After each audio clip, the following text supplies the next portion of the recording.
man sya'ni wa sya'nu ngepasi dengan juga mengganggu, kaum Taif juga mengganggu. Faraja anhum wa dakhala Makkah, ya.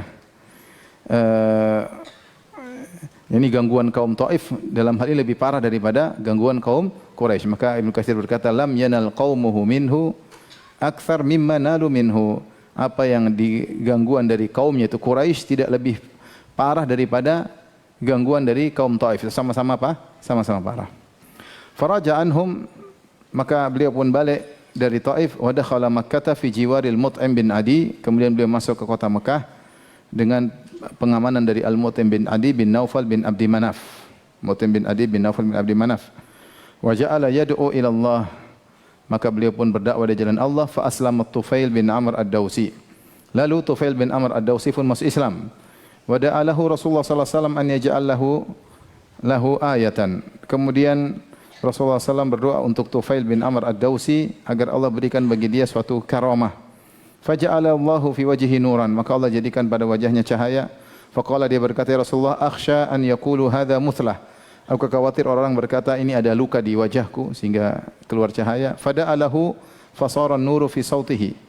Fi sautihi. Maka Rasulullah SAW berdoa, jadilah cahaya berpindah dari wajahnya ke cemetinya. Fahuwal ma'rufu bidzin nur. Maka beliau dikenal sebagai orang yang memiliki cahaya. Wada'at Tufailu qaumahu ila Allahi fa aslama ba'dhum. Tufail pun mendakwahi kaumnya, maka sebagian mereka pun masuk Islam. Wa aqama fi biladihi, dan dia pun tinggal di negerinya, itu di Daus di Yaman. Falamma fatahallahu ala rasulihi Khaybar qadima bihim fi nahwi min 80 baitan. Tatkala Allah menjadikan Rasulullah SAW menaklukkan Khaybar, maka Tufail bin Ad-Dausi pun bin Amr Ad-Dausi membawa sekitar 80 keluarga datang ke kota Madinah. Tapi ini fasal yang cukup panjang yang dimulai dengan perkataan Ibnu Katsir rahimahullah taala, khuruju Rasulullah sallallahu alaihi wasallam ila Taif. Rasulullah sallam keluar menuju Taif. Apa sebab Rasulullah sallam keluar menuju Taif? Sebabnya karena gangguan kaum musyrikin semakin parah ketika itu. Karena ketika as-sahifah, yaitu surat yang ditempelkan di Ka'bah dibatalkan untuk memboikot Bani Hashim, dibatalkan, ngepasi wafatnya Abu Talib dan Khadijah radhiyallahu taala anha, ya. Dan tentu ada khilaf di kalangan para ulama berapa jarak antara wafatnya Khadijah dengan Abu Talib, ya. Ada di antara para ulama ada yang mengatakan bahwasanya jarak antara wafatnya Khadijah dan Abu Talib adalah 35 hari, ya. Ada juga yang mengatakan hanya dalam 1 tahun, tidak dijelaskan perbedaan hari, ya, berapa hari. Adapun pendapat Ibnu Katsir, beliau berkata bahwasanya jarak antara wafatnya Khadijah dan Abu Talib cuma 3 hari. Tentunya ini semua pendapat. Yang jelas para ulama sejarah, ulama sirah bersepakat bahwasanya keduanya wafat di tahun yang sama, di tahun 10 kenabian. Yang tahun 10 kenabian tersebut dikenal dengan amal huzni, yaitu tahun kesedihan, ya. Tahun kesedihan. Dan dalam Sahih Bukhari dari Urwah bin Zubair, beliau berkata, tuwfiyat Khadijah qabla makhrajin Nabi sallallahu alaihi wasallam ila al-Madinati bi 3 sinin.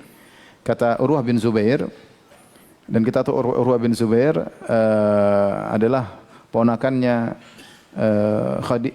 Aisyah radhiyallahu taala anha, hanya saja dia tabi'in. Jadi Aisyah punya saudari namanya Asma, kakaknya Aisyah radhiyallahu anha, Asma binti Abi Bakar. Asma menikah dengan Zubair ibn al-Awwam, ya.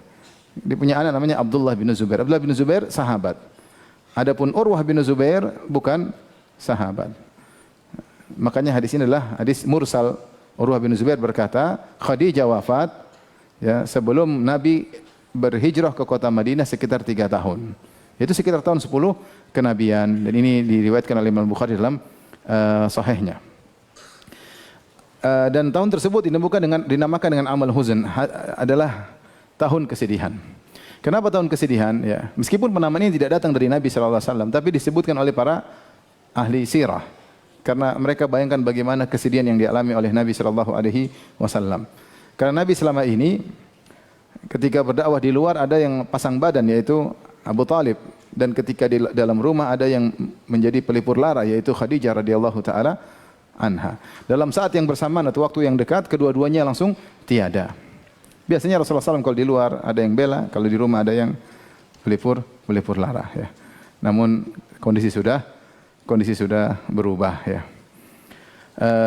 Tentunya kehilangan seorang istri yang sangat dicintai adalah ujian yang sangat berat ya. Ujian yang sangat berat, dan ini dirasakan oleh Nabi sallallahu alaihi wasallam. Khadijah adalah cinta pertama Nabi sallallahu alaihi wasallam, dan kemudian wanita yang sangat dicintai oleh Nabi sallallahu alaihi wasallam yang telah berkorban dengan harta, jiwa dan raga semuanya untuk suaminya Rasulullah sallallahu alaihi wasallam. Dan saya berharap para ibu-ibu meniru siapa? Khadijah radhiyallahu taala anha. Menjadi pelipur lara bagi suaminya ketika dalam rumah. Karena kita tahu suami ketika di luar menghadapi berbagai macam ujian, kadang diomelin oleh majikannya, kadang ribut sama temannya, di bawah terik matahari, bersusah-susah, kadang memelas diri. Ada masalah banyak di luar. Ketika pulang di rumah hendaknya istri menjadi pelipur lara ya. Jangan sebaliknya malah membakar api kemarahan ya.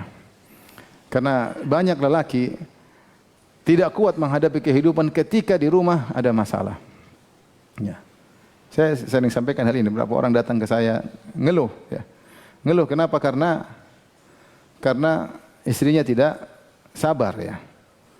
Dia kerja, kemudian kerjaannya gagal, ya. Tadinya berhasil bertahun-tahun sama istrinya. Begitu kerjaannya gagal, istrinya marah, tiap hari marah. Sampai dia bilang, Ustaz, istri saya ngomel sehari 3 kali. Masya Allah. Bagaimana yang istrinya 2, Ustaz? Pasti 6 kali sehari. Saya bilang, matematikamu salah. Ini subhanallah, sedih. Mengeluh. Satu lagi datang, Ustaz, anak buah saya semua rusak, kena pinjol. Akhirnya usaha saya bangkrut. Saya ingin cari kerja, semangat. Begitu saya bilang, gimana istri di rumah? Langsung nangis. Itu yang dia tidak kuat. Istrinya ngomel apa? Melulu. Ya. Ngomel melulu. Harusnya seperti Khadijah. Rasulullah SAW ketika khawatir, sedih, ketakutan turun dari Gua Hira, Khadijah tenangkan. Ketika Rasulullah mengatakan, laqad khasyitu ala nafsi. Sungguh aku khawatir suatu keburukan menimpa diriku. Maka Khadijah menenangkan. Kalla fallahi abshir la yukhzikallahu abada. Sekali-sekali tidak, Allah tidak akan menghinakan engkau selamanya wahai suamiku. Maka Khadijah menyampaikan dalil-dalil menenangkan suaminya. Maka ibu-ibu kalau suami lagi pulang ke rumah, sumpek, langsung pijit kakinya, pijit badannya, ada apa mas? Tenang mas, Allah bersamamu. Aku juga siap menemanimu. Begitu. Insya Allah nanti malam kita sholat malam mas, berdoa kepada Allah Subhanahu Wa Taala. Sabar mas, besok cari kerja lagi mas. Begitu, peluk suaminya. Sabar mas, hidup ini hanya sebentar. Hidupnya adalah ujian. Begitu, suami jadi apa? Semangat. Ngapain pulang gak bawa duit? Suaminya pulang keluar bunuh diri langsung. Jadi hati-hati ibu-ibu. Ya. Jadilah pelipur lara di rumah tangga. Bukan sebagai orang yang menambah beban bagi suami. Suami sudah capek, sudah susah. Ya. Jangan jadi orang yang dikatakan kalau ada uang, abang disayang, tidak ada uang, abang ditendang. Ya. Matre. Ya. Oleh karenanya, bagaimana kita bayangkan sedihnya Nabi SAW dengan wafatnya 2 sosok yang luar biasa. Abu Talib seperti bapaknya sendiri di rumah, yang membela dia di luar, adapun di rumah ada Khadijah radhiyallahu taala anha. Mulailah ketika Abu Talib meninggal dunia, maka orang-orang mulai berani mengganggu Nabi sallallahu alaihi wasallam. Makanya kata Ibnu Katsir, "Fastaddal bala'u ala Rasulillah min safaha'i qaumihi." Maka semakin orang berat menyakiti Nabi sallallahu alaihi wasallam. Bahkan para ulama menyebutkan semua gangguan yang secara fisik mengenai Nabi, seperti Nabi ditumpahkan kotoran di belakang pundaknya ketika sedang sholat. Ini terjadi ketika Abu Talib sudah meninggal dunia. Yang datang Abu Jahal ingin menginjak, Abu Jahal mengatakan, apakah datang Muhammad yu'affiru wajahahu? Muhammad sudah datang enggak? Ngusap kepalanya di tanah. Kenapa? Saya ingin injak lehernya. Ya. Ini kapan terjadi? Ketika Abu Talib sudah meninggal dunia.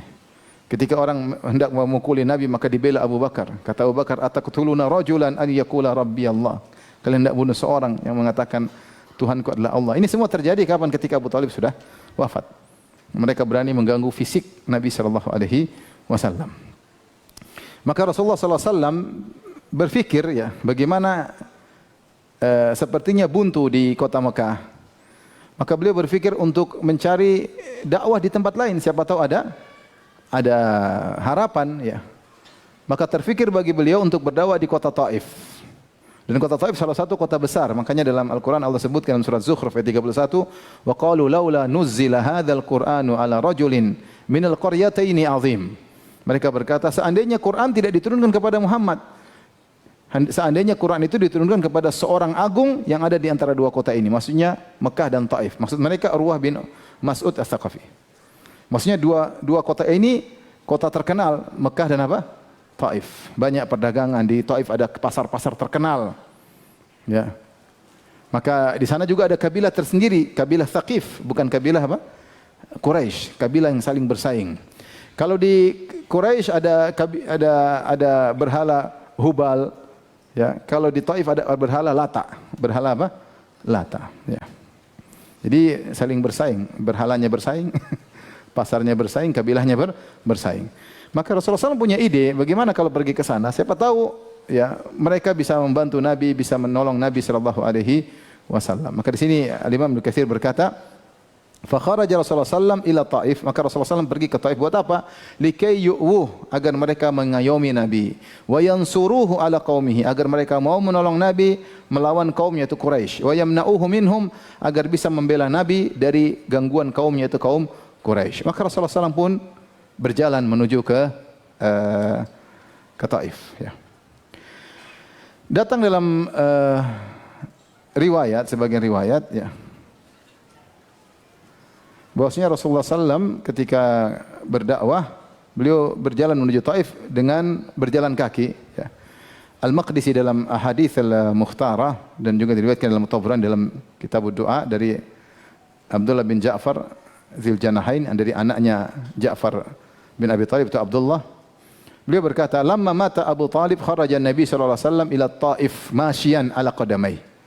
Ketika wafat Abu Talib, maka Rasulullah SAW berjalan menuju Taif, berjalan kaki di atas kedua kakinya. Fada'a lahum ila Allah falam yujibuh. Maka beliau mendakwahi kaumnya, namun mereka tidak menerima dakwahnya. Jadi dalam riwayat yang lain juga Rasulullah SAW berjalan bersama Zaid ibn al-Harithah. Dan Zaid bin al-Harithah adalah budak Nabi SAW, sering kita sampaikan, budak Nabi yang dihadiahkan oleh Khadijah kepada Nabi SAW, kemudian Nabi merdekakan dan Nabi angkat dia menjadi anak angkat Nabi SAW sebelum aturan anak angkat dibatalkan. Sampai orang-orang menamakan Zaid bin Harithah dengan Zaid bin Muhammad. Ya. Maka yang menemani setia Nabi adalah Zaid ibn al-Harithah. Maka mereka berjalan kaki. Lihat Taif itu, ya, Taif.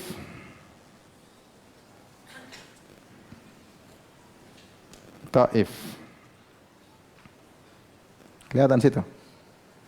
Masjidil Haram. Di balik. Berapa kilo itu? Berapa?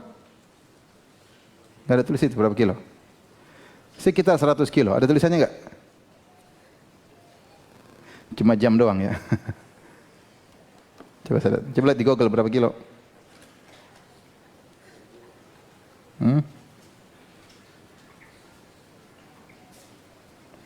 Taif Masjidil Haram 90 km.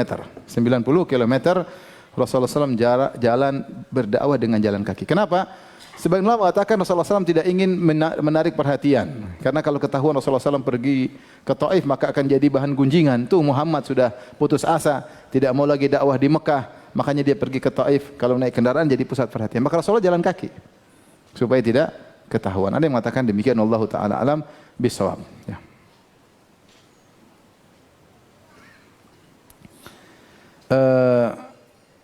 Ketika sampai di sana, ternyata Rasulullah SAW mendakwahi beberapa orang. Disebut dalam sebagian riwayat, Rasulullah SAW mendakwahi tokoh-tokoh yang ada di Taif.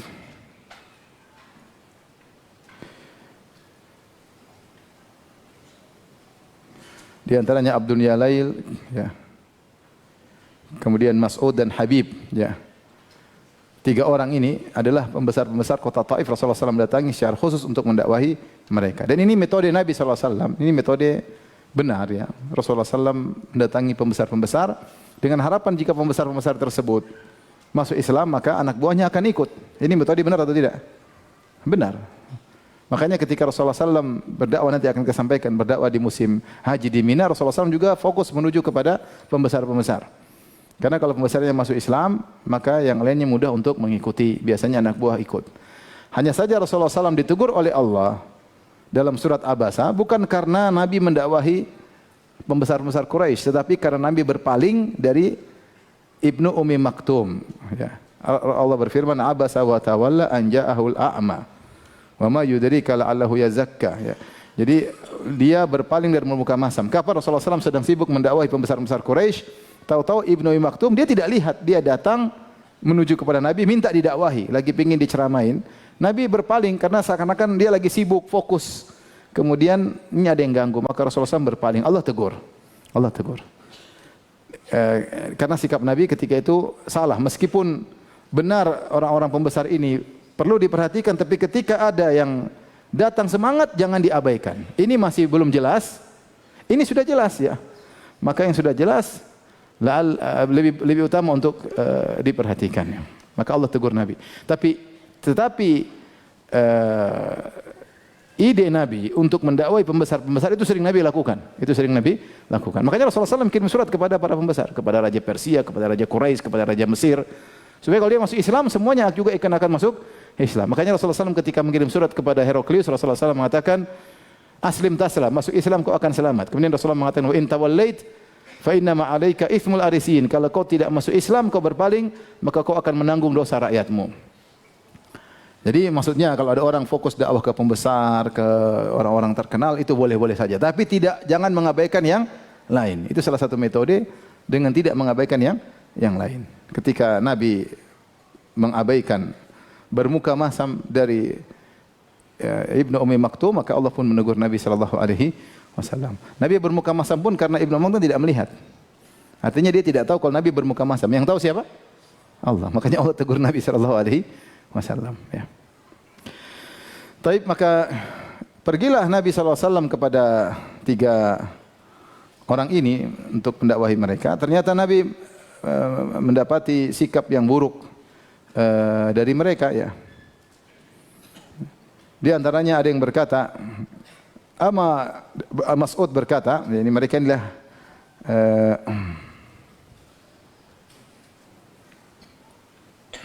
orang-orang pembesar di Taif. Maka Mas'ud berkata, ama wajadallaha rasulan ghairak. Kata dia, apakah Allah tidak mendapati rasul selain kamu? Apa enggak ada orang lain kok kamu yang jadi rasul? Ini penghinaan. Kamu yang jadi rasul, enggak ada orang lain. Cuma kamu yang jadi rasul, apa enggak ada orang lain? Seperti tadi perkataan orang Quraisy, laula nuzila hadzal Qur'an ala rajulin minal qaryataini azim. Kenapa seandainya Al-Qur'an diturunkan kepada orang lain bukan kepada Muhammad?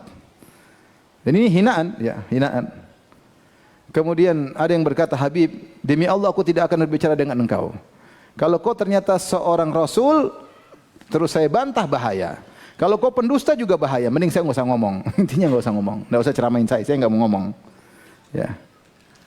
Satu lagi menghina Nabi. Intinya mereka menghina Nabi sallallahu alaihi wasallam.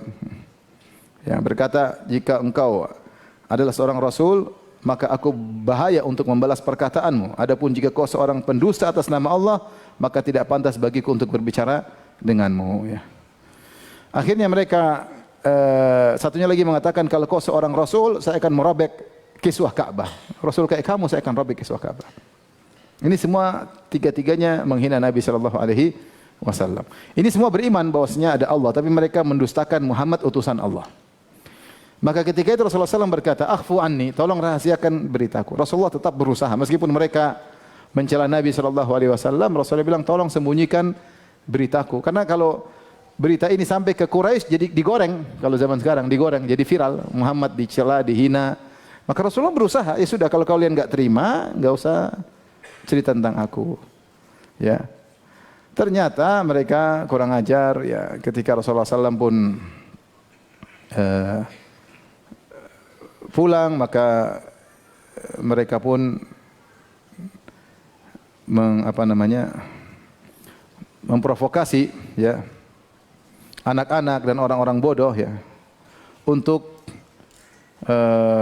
melukai Nabi sallallahu alaihi wasallam ya. Maka mereka pun melempar Nabi sallallahu alaihi wasallam sampai kedua kaki Nabi sallallahu alaihi wasallam berdarah. Adapun Zaid bin Harithah berusaha menangkis lemparan-lemparan yang dilemparkan kepada Nabi. Jadi dia menangkis, Nabi dilempar dia tangkis, tapi tetap kena kaki Nabi sallallahu alaihi wasallam. Dia fokus melindungi wajah Nabi sallallahu alaihi wasallam. Yang penting tidak kena kepala Nabi. Maka dia tangkis-tangkis, kaki Nabi tetap berdarah. Sementara akhirnya Zaid bin Harithah terkena luka di kepalanya. Ya. Terkena luka di kepalanya. Maka beliau pun meninggalkan Taif dengan penuh kesedihan. Dengan penuh kesedihan. Nah ini di antara hinaan kepada Nabi sallallahu alaihi wasallam. Karena yang melempar Nabi anak-anak kecil sama orang bodoh, orang gila disuruh lemparin Nabi. Ya. Disambut oleh anak-anak kecil. Bayangkan kalau melempar orang besar kan mungkin berkelahi. Ini anak kecil melempar. Jadi benar-benar ingin menghina siapa? Rasulullah sallallahu alaihi wasallam. Makanya dalam satu hadis dalam Sahih Bukhari Sahih Muslim, Aisyah radhiyallahu taala anha berkata kepada Nabi sallallahu alaihi wasallam, "Hal ata alaika yaumun ashaddu min yaumi Uhud?" Ya Rasulullah, apakah pernah datang peristiwa yang menimpamu lebih parah daripada peristiwa perang Uhud? Qala, maka Rasulullah cerita. Peristiwa perang Uhud ma'ruf, Rasulullah SAW terluka, sujud Nabi SAW, beliau sampai berdarah keluar dari pipinya. Sampai Ali bin Abi Thalib dan Fatimah merawat tidak berhenti-berhenti ya. Kemudian wa ukusira rabaiyatuhu, kemudian giginya serinya patah ya. Kemudian dalam sebagian riwayat disebutkan halaqatul mighfar itu kan helm besi. Terus ada halaqah kecil, ring-ring kecil. Sehingga orang masih tak bisa melihat. Ternyata terhantam kemudian masuk ke pipi Nabi SAW. Dalam riwayat ini dipukul pundaknya, dalam riwayat dia terjatuh dalam suatu lubang. Intinya Rasulullah SAW terluka. Menurut perkiraan kita yang paling parah dialami oleh seorang Nabi adalah peristiwa perang Uhud. Dialami Nabi SAW peristiwa perang karena beliau terluka parah. Artinya terluka wajah, badan. Maka Aisyah bertanya kepada Nabi, "Ya Rasulullah, hal ata alaika yaumun ashaddu min yaumi Uhud?" Adakah hari peristiwa yang lebih berat daripada peristiwa perang Uhud? Yaitu engkau terluka secara fisik. Kata Rasulullah SAW, "Laqad laqitu min qaumiki wa kana ashadda ma laqitu minhum yaumal aqabah." Aku telah mendapati gangguan dari kaummu, yaitu kaum Quraisy. Dan yang lebih parah daripada yang aku dapatkan dari mereka adalah Yaumul Aqabah, hari Al-Aqabah. Sebagian ahli hadis mengatakan Yaumul Aqabah maksudnya adalah Rasulullah SAW ketika setelah wafatnya Abu Talib, beliau berdakwah di Aqabah. Aqabah ma'ruf di Mina, ya, tempat melempar jamarat. Dia berdakwah di situ, ya. Sampai dalam riwayat ketika nanti Rasulullah mendakwahi jemaah haji, Rasulullah SAW berkata, "Hal min qaumin yahmiluni ila qaumihi ya li uballigha kalama rabbi fa inna quraisyan mana'uni an uballigha kalama rabbi." Adakah seorang yang mau ngajak saya kepada kaumnya, saya ingin dakwah. Sungguhnya Quraisy melarang saya untuk menyampaikan firman Allah Subhanahu wa taala.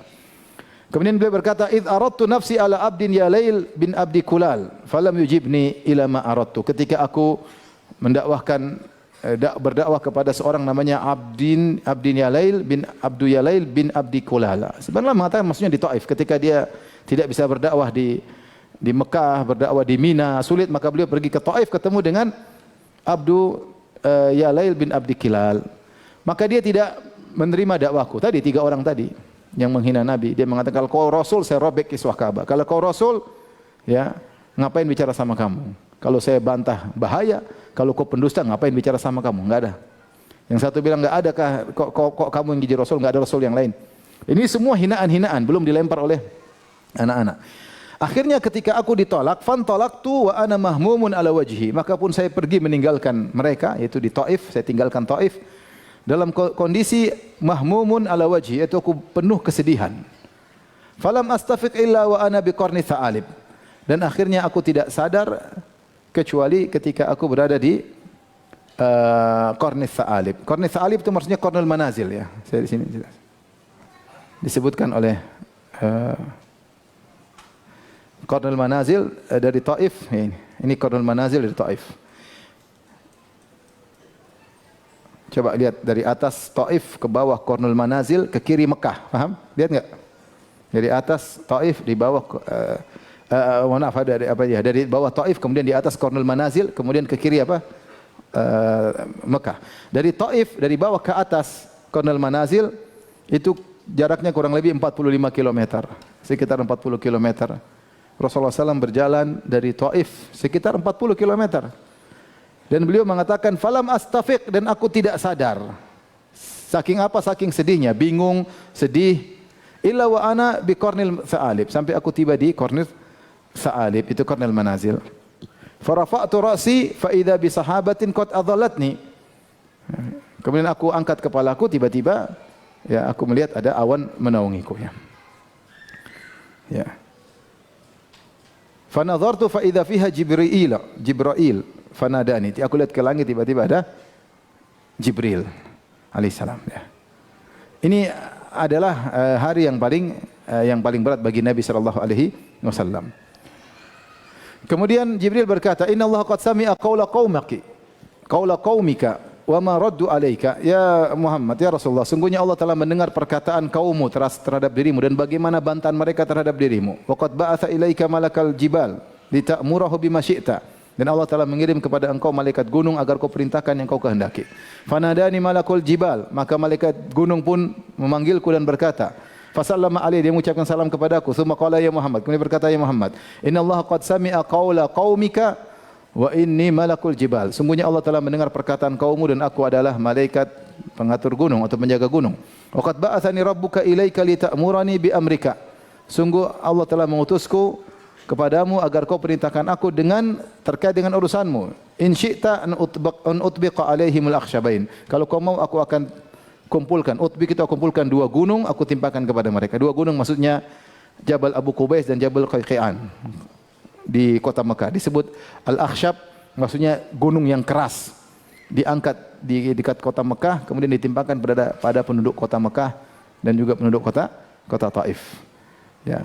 Maka Rasulullah SAW ketika ditawarkan ya dengan hal tersebut, maka Rasulullah SAW berkata, bal arju an yukhrijallahu min aslabihim man ya'budullah wahdahu la yusyriku bihi syai'a. Aku berharap aku jangan timpakan mereka, jangan matikan mereka. Aku berharap keluar dari keturunan mereka orang-orang yang menyembah Allah semata dan tidak berbuat syirik sama sekali.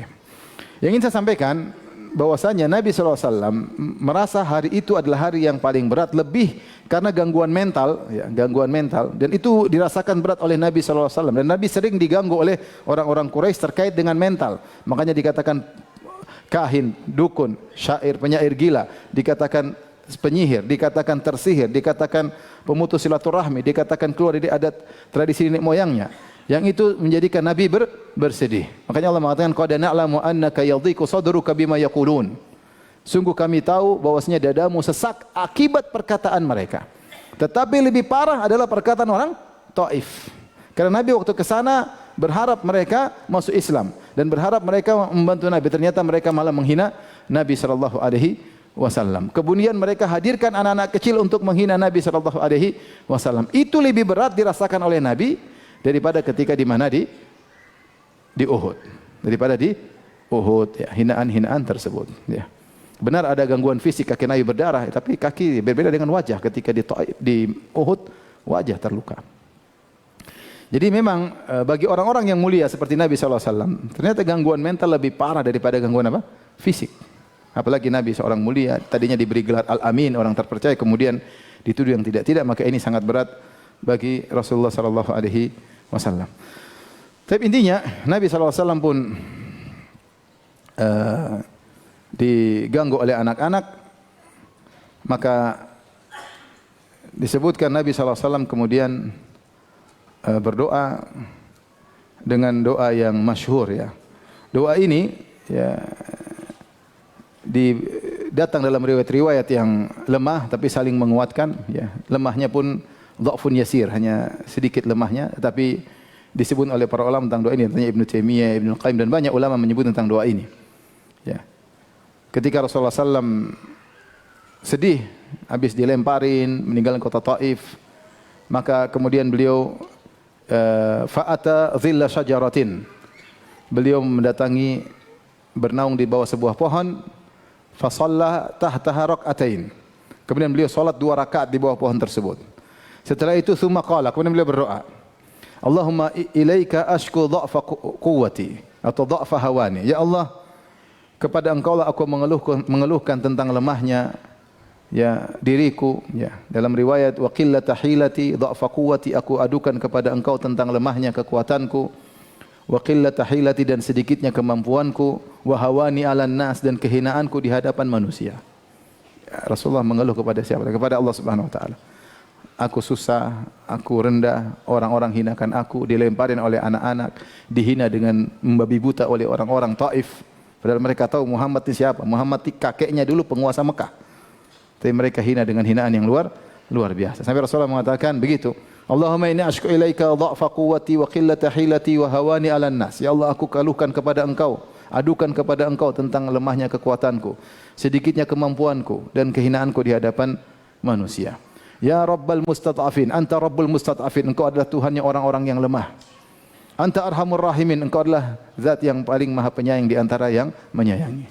Ila man takiluni, kepada siapa Engkau serahkan diriku? Kepada siapa aku harus bersandar ya Allah, kalau bukan kepada dirimu? Ila ba'idin yatajahhamuni, apakah aku diserahkan kepada orang yang jauh seperti orang Taif yang kasar kepadaku? Au ila qaribin malaktahu amri, atau kepada orang dekat Quraisy yang mereka menguasai diriku, tidak bisa berbuat apa-apa di Mekah. Rasulullah sallallahu alaihi wasallam menyampaikan hal ini ya. Kemudian kata Rasulullah sallallahu alaihi wasallam, "Illam yakun alayya laka ghadban fala ubali." Tapi kalau kau tidak marah kepadaku, illam takun alayya ghadban fala ubali. Kalau kau tidak marah kepadaku, aku tidak peduli. Ghaira anna afiyataka awsa'uli, hanya saja keselamatan lebih aku senang darimu ya Rabbal Alamin. Kemudian dia berkata, a'udzu binuri wajhika alladhi asyraqat lahu dhulumat, aku berlindung dengan wajahmu, cahaya wajahmu yang memberi penerangan kepada seluruh kegelapan. Wa sallu alaihi amru dunya wal akhirah, dan dengan cahaya wajahmu maka seluruh perkara dunia dan akhirat menjadi baik. An yahilla alayya ghadabuk, aku berlindung jangan sampai kau murka kepadaku. Au yanzila alayya sakhatuk, atau kau murka kepadaku. Lakal utbah hatta tarda wala haula wala quwata illa bik. Aku selalu minta keridhaanmu, terus minta uzur kepadamu sampai kau ridho kepadaku, dan tidak ada daya upaya kecuali dari sisimu. Ini doa dibaca oleh Nabi sallallahu alaihi wasallam ketika di puncak kesulitan kepada Allah Subhanahu wa taala. Kemudian Allah akhirnya berikan beliau solusi. Disebutkan dalam sebagian riwayat, riwayat ini juga dipersingkat oleh para ulama karena datang dalam riwayat-riwayat mursal, namun dari banyak jalur datang dalam ini kisah pertemuannya Nabi dengan Addas. Addas orang Nasrani kemudian masuk Islam. Kisah Addas datang dalam riwayat mursal dari Mursal Ibnu Ishaq, Mursal Az-Zuhri, Mursal Urwah bin Zubair, Mursal Musa bin Uqbah. Semuanya mursal-mursal. Makanya riwayat ini dinilai dhaif oleh sebagian ulama seperti Dr. Akram Al-Umari dalam kitabnya Sirah Nabawiyah Sahih mengatakan hadis ini dhaif ya. Tetapi sebagian ulama memandang bahwasanya ya hadis ini bisa dijadikan dalil, oleh karena sebagian ulama memandang Addas termasuk sahabat Nabi. Di antaranya Abu Nuaim dalam Ma'rifatis Sahabah, dalam kitabnya Sahabah menganggap Addas termasuk sahabat Nabi. Itu mereka membangun hadis ini hadis yang hasan. Demikian juga Ibnu Al-Athir dalam Usudul Ghabah juga berpendapat bahwasanya Addas termasuk dari sahabat Nabi. Demikian Ibnu Hajar dalam Al-Isabah juga memandang Addas dari sahabat Nabi. Meskipun riwayatnya dhaif tapi datang dalam hadis-hadis yang mursal yang banyak. Dalam kaidah Imam Syafi'i, jika datang banyak hadis mursal, meskipun hadis mursal dhaif semuanya, karena sahabat meriwayatkan dari tabi'in meriwayatkan dari Nabi. Apa itu hadis mursal? Hadis mursal itu tabi'in bercerita tentang Nabi. Dan kita tahu tabi'in tidak ketemu dengan siapa? Nabi. Makanya kalau ada tabi'in cerita tentang Nabi namanya hadis mursal. Masalahnya tabi'in yang cerita tentang kisah ini banyak. Sehingga kata Imam Syafi'i, kalau hadis mursal dari jalur yang banyak dengan jalur yang berbeda-beda, tidak bertemu pada satu jalur tapi jalurnya beda-beda, maka ini saling menguatkan menjadi hadis yang sahih. Maka sebagian ulama memandang bahwasanya kisah ini kisah yang sahih karena datang dalam marasil hadis mursal yang banyak. Bagaimana kisahnya? Ketika Nabi SAW dilempari sehingga berdarah kedua kaki beliau, akhirnya beliau datang kepada suatu kebun. Kebun ini milik siapa? Milik Utbah bin Rabi'ah dan Syaibah bin Rabi'ah. Dua-dua bersaudara. Utbah bin Rabi'ah dan Syaibah bin Rabi'ah. Quraisy. Mereka orang kaya. Mereka kaya di Mekah dan mereka punya kebun di Taif. Ya. Oleh karenanya banyak orang-orang kaya punya kebun juga di Taif. Di antaranya Walid bin Mughirah. Walid bin Mughirah disebutkan kalau berjalan dari Mekah ke Taif banyak kebunnya, saking kayanya. Dan mereka sering ke sana kalau musim panas bisa berdingin-dingin di Taif. Maka Nabi ketika dihina dan diusir maka beliau pun masuk ke kebun tersebut. Ya. Ketika Rabi'ah, Utbah dan Syaibah melihat Nabi dalam kondisi payah, mereka pun sedih melihat Nabi, padahal mereka ini penjahat besar. Ya. Dan mereka tewas dalam perang Badar, tapi mereka kasihan karena sama-sama Quraisy. Quraisy lagi disakiti oleh Thaqif. Suku lain menyakiti siapa? Nabi. Ya. Disitulah muncul hamiyah, itu kesukuan. Ini dari Quraisy dihina oleh orang-orang apa? Kabilah lain. Maka dia pun suruh budaknya, ya, beragama Nasrani namanya Addas. Addas, Ain Dal Sin, Addas. Agar memberikan sebuah setandan anggur kepada Nabi sallallahu alaihi wasallam. Akhirnya dia kasih Nabi kemudian bilang bismillah ketika mau makan. Maka Addas heran. Kata Addas, "Wallahi inni hadzal kalam ma yaqulu ahlu hadhil bilad." Perkataan bismillah ini enggak ada diucapkan sama penduduk Saqif. Taif enggak ada yang ngomong seperti itu. Maka Rasulullah jadikan ini kesempatan untuk berdakwah. Kata Rasulullah sallallahu alaihi wasallam, "Wa min ayyil biladi anta ya Addas?" Kau dari mana wahai Addas? "Wa ma dinuk?" Dan apa agamamu? Faqala Nasraniyyun min ahli Ninawa. Saya adalah Nasrani dari Ninawa, ini di Irak sana. Maka Rasulullah berkata, "Min qaryati rajuli salih Yunus bin Matta." Apakah kau berasal dari negerinya hamba yang saleh Nabi Yunus bin Matta alaihissalam? Faqala Addas berkata, "Wa ma yudrika ma Yunus bin Matta?" Kau tahu tentang apa wahai Muhammad itu, kau tahu tentang apa tentang Yunus bin Matta? Kata Rasulullah SAW, "Dzaka akhi, Yunus bin Matta saudaraku.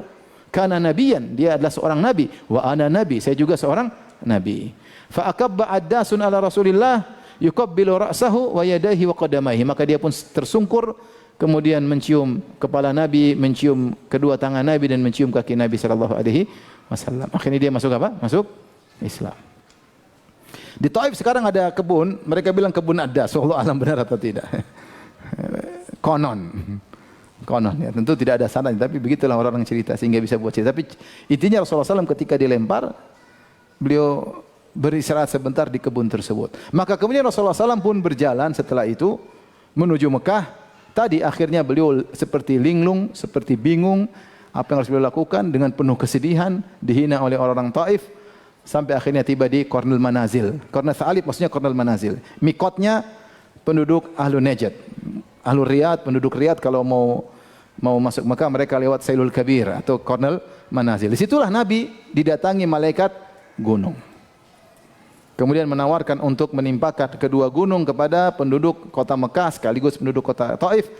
Tapi Nabi SAW menjawab dengan perkataan, "Jangan, la'allallaha yukhriju min aslabihin man ya'budullaha wahda wa la yusyriku bihi syai'a." Semoga Allah mengeluarkan dari mereka orang-orang yang keturunan yang menyembah Allah semata dan tidak berbuat syirik sama sekali. Lihatlah bagaimana perhatian Nabi, yang penting orang masuk Islam. Yang penting orang masuk Islam. Disebutkan oleh sebagian ulama, ya. Di antaranya Ibnu Qayyim rahimahullah dalam kitabnya Zadul Ma'ad, ya. Azan kah? Azan dulu.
أشهد أن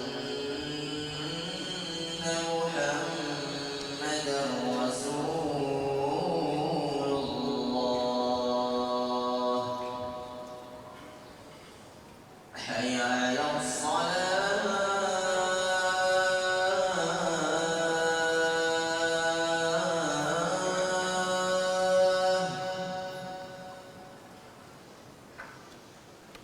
حي على الصلاة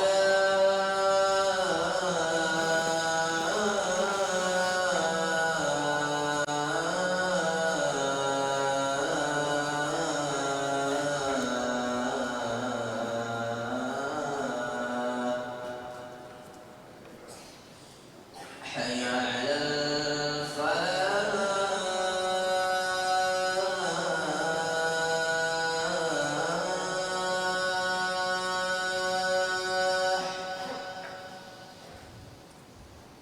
حي على الفلاح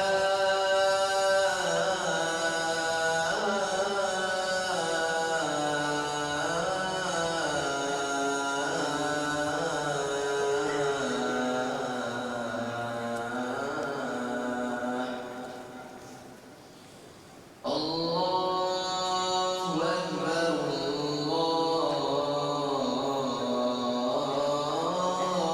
أكبر لا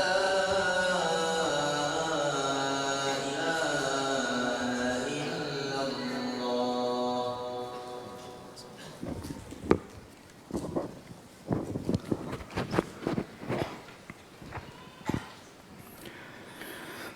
Baik, kita lanjutkan. Maka Nabi sallallahu alaihi wasallam kemudian meninggalkan Sail Kabir menuju Mekah. Maka beliau lewat suatu tempat namanya Wadi Nakhlah. Wadi Nakhlah di antara Mekah dengan Sail Kabir. Lihat itu di peta kira-kira ini kira-kira semua ya. Situ ada Wadi Nakhlah, setelah itu Mekah. Berkata Ibnu Qayyim, "Falamma nazala bi Nakhlah fi marji'ihi qama yusalli minal lail." Ketika beliau pulang menuju Mekah ditemani oleh Zaid bin Harithah, beliau mampir di Nakhlah. Kemudian beliau salat di malam hari. Fasarafa Allah ilaihi nafran minal jinn. Ketika beliau sedang salat, atau ada jin dikirim oleh Allah untuk mendengar ceramah, untuk mendengar lantunan bacaan Quran Nabi sallallahu alaihi wasallam. Dan Rasulullah SAW tidak sadar bahwasanya jin-jin tersebut mendengar bacaan beliau. Maka Allah turunkan firman Allah, "Wa idz sarafna ilaika nafaran minal jinni yastami'una al-Qur'an." Ketika kami kirimkan atau kami arahkan kepada engkau sekelompok jin, mereka mendengarkan Al-Quran. Itu mendengar bacaan salat malam Nabi SAW. Falamma hadaruhu qalu ansitu. Tatkala mereka menghadiri bacaan Nabi, mereka berkata, diam, simak itu bacaan orang tersebut. Falamma qudiya wallau ila qaumihim mundzirin. Tatkala selesai mendengar, mereka langsung pergi ke kaumnya untuk berdakwah. Qalu ya qaumana inna sami'na kitaban unzila min ba'di Musa. Wahai kaum kami, sungguhnya kami mendengar ada suatu ayat-ayat yang diturunkan setelah Taurat. Musaddiqan lima baina yadayhi yahdi ilal haqqi wa ila tariqim mustaqim. Yang kami dengar tersebut membenarkan isi Taurat sebelumnya, dan Al-Quran tersebut memberi petunjuk kepada kebenaran dan kepada jalan yang lurus. Ya qaumana ajibu da'iyallahi wa aminu bih. Wahai kaum kami, penuhilah seruan Allah. Itu apa yang diseru oleh Rasulullah, penuhilah. Yaghfir lakum min dzunubikum. Niscaya Allah akan mengampuni dosa-dosa kalian. Wa yujirkum min adzabin alim. Dan Allah akan menyelamatkan kalian dari adab yang pedih. Jadi mereka berdakwah. Dan subhanallah mereka beriman. Sebagai hiburan bagi Nabi sallallahu alaihi wasallam. Nabi sallallahu alaihi wasallam dakwahi manusia tidak beriman. Nabi tidak berniat berdakwah, ternyata ada jin yang beriman. Dan ini hiburan bagi Nabi sallallahu alaihi wasallam ya. Kemudian setelah itu baru kemudian Rasulullah SAW masuk ke kota Taif. Ketika Rasulullah SAW masuk kota Taif, Rasulullah SAW minta perlindungan dari beberapa orang.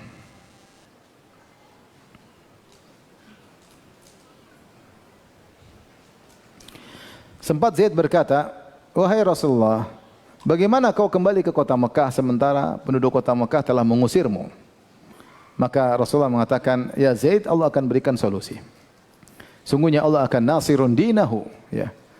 Ya, Allah akan menolong agamanya. Ya, dan Allah akan memenangkan agamanya. Dan akan memenangkan nabinya, ya." Kemudian Rasulullah mengucapkan perkataan tersebut dengan penuh keyakinan, ya. Dengan penuh keyakinan, ya. Kata Zaid tadi apa? Kaifa tadkhulu alaihim wa qad akhrajuk. Bagaimana mau masuk lagi ke Mekah sementara orang Quraisy sudah mengusirmu? Kata Rasulullah, "Ya Zaid, innallaha ja'ilun lima tara farajan wa makhrajan." Wahai Zaid, apa yang kau lihat ini? Kita dihina, kita dilempar, di depan kita Quraisy mengusir kita, maka Allah akan berikan bagi kita farajan wa makhrajan, jalan keluar, akan ada solusi. Wa innallaha nasirun dinahu, dan Allah akan menolong agamanya. Wa mudhhirun nabiyahu, dan Allah akan memenangkan nabinya. Subhanallah, Nabi SAW tetap pede, husnudzan kepada Allah Subhanahu wa taala dalam kondisi yang sangat sulit tersebut. Maka kemudian Rasulullah SAW minta pertolongan kepada sebagian orang, ya, orang-orang yang memiliki kedudukan, ya.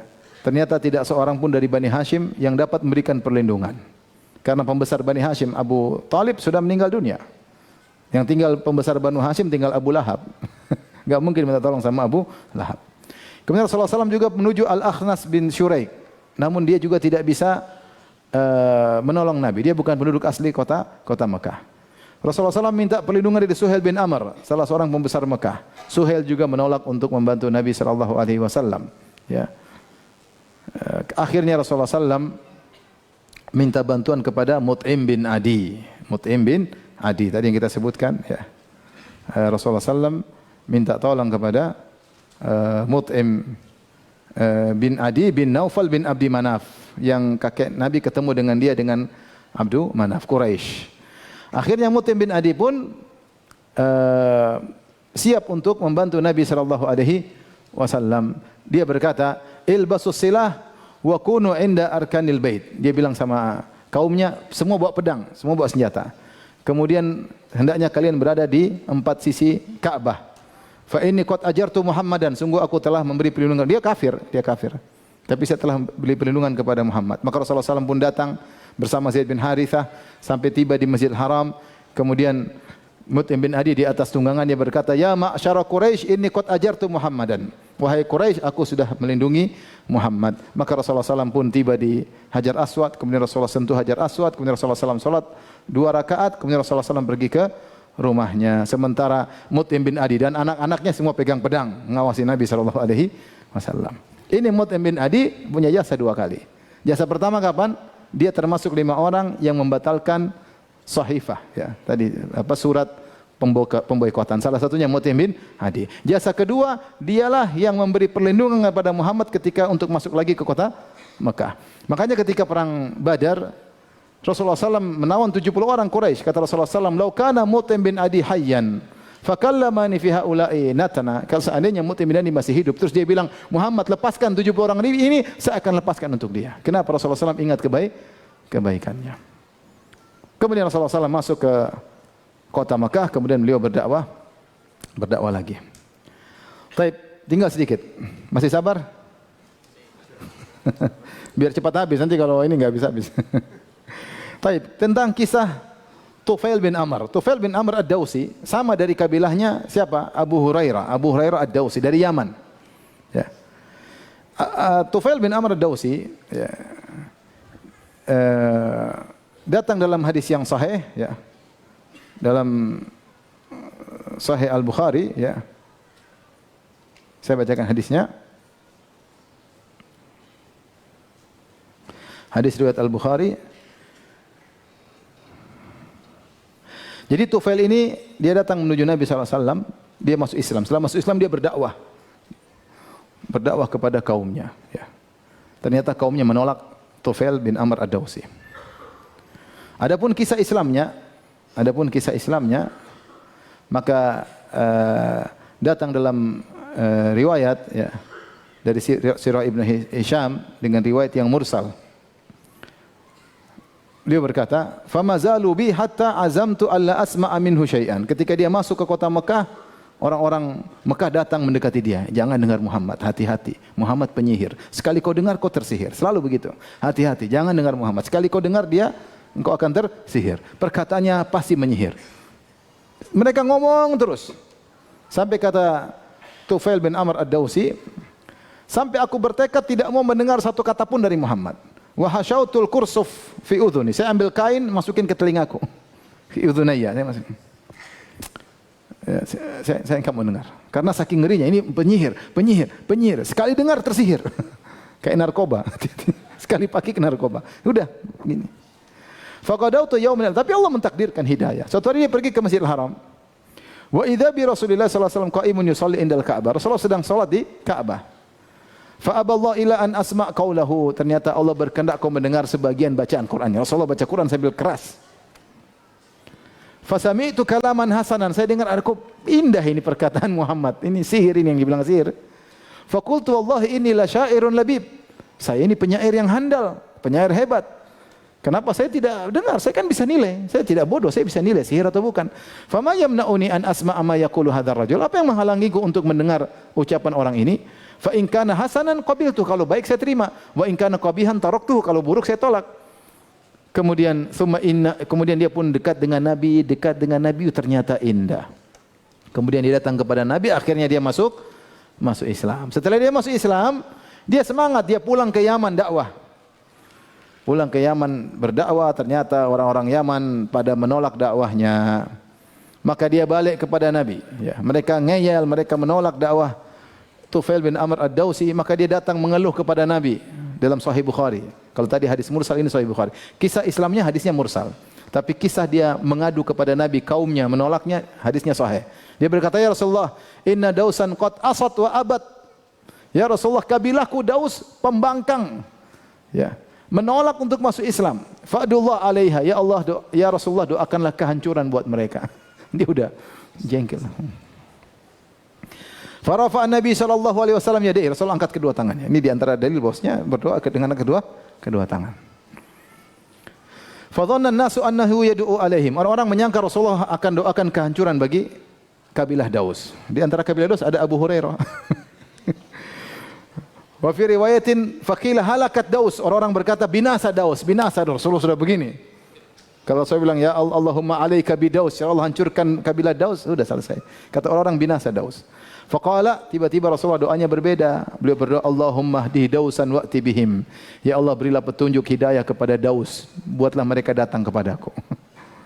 Justru Rasulullah beri doakan hidayah. Ini seperti tadi Rasulullah ditawarkan malaikat gunung untuk hancurin mereka. Kata Rasulullah, semoga keluar dari keturunan mereka orang-orang yang saleh. Dan ternyata benar. Setelah itu dia balik lagi berdakwah, akhirnya mereka masuk Islam. Ketika di Khaybar, dia datang bawa orang-orang Daus. Mungkin di antaranya ada Abu Hurairah. Dia bawa 80 keluarga. Di antara yang masuk Islam dari Daus siapa? Abu Hurairah radhiyallahu taala anhu. Jadi akhirnya mereka masuk Islam dengan berkat dakwah Tufail bin Amr ad-Dawsi. Taib, dan benar ternyata doa Nabi, semoga Allah keluarkan dari keturunan mereka orang-orang yang bertauhid. Benar. Ternyata dari Walid bin Mughirah muncullah Khalid ibnul Walid. Walid bin Mughirah penjahat besar. Ya Allah mencelanya ya dalam surat Al-Muddathir ya, panjang ayat menghabisi Walid bin Mughirah. Ternyata anaknya siapa? Khalid bin Walid. Ternyata Utbah bin Rabi'ah punya anak kalau tidak salah Abu Hudzaifah bin Utbah, juga orang hebat, sahabat yang mulia. Ternyata Abu Jahal punya namanya apa? Ikrimah bin Abi Jahal yang meninggal dalam kondisi syahid. Bapaknya penjahat besar. Abu Jahal. Ternyata Umayyah bin Khalaf yang menyiksa Bilal ternyata punya anak namanya Sofwan bin Umayyah yang akhirnya menjadi sahabat yang mulia. Allah keluarkan dari mereka keturunan yang saleh yang membela tauhid dan anti kepada kesyirikan.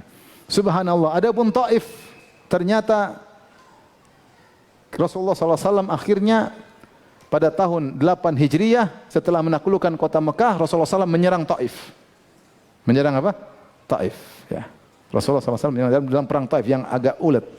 Tapi subhanallah akhirnya banyak di antara mereka masuk Islam setelah itu. Seandainya ditimpakan gunung, selesai. Tapi ternyata banyak di antara mereka yang akhirnya masuk Islam. Dan ternyata ketika Abu Bakar As-Siddiq, di zaman kekhilafan Abu Bakar As-Siddiq, ketika Nabi SAW sudah meninggal dunia, banyak orang murtad. Banyak orang murtad ikut nabi-nabi baru. Semua kota ikut nabi baru. Kecuali 3 kota yang Allah selamatkan. Kota Mekah, kota Madinah, kota Taif. Subhanallah. 3 kota ini tegar, tetap Islam, tidak mengikuti nabi baru.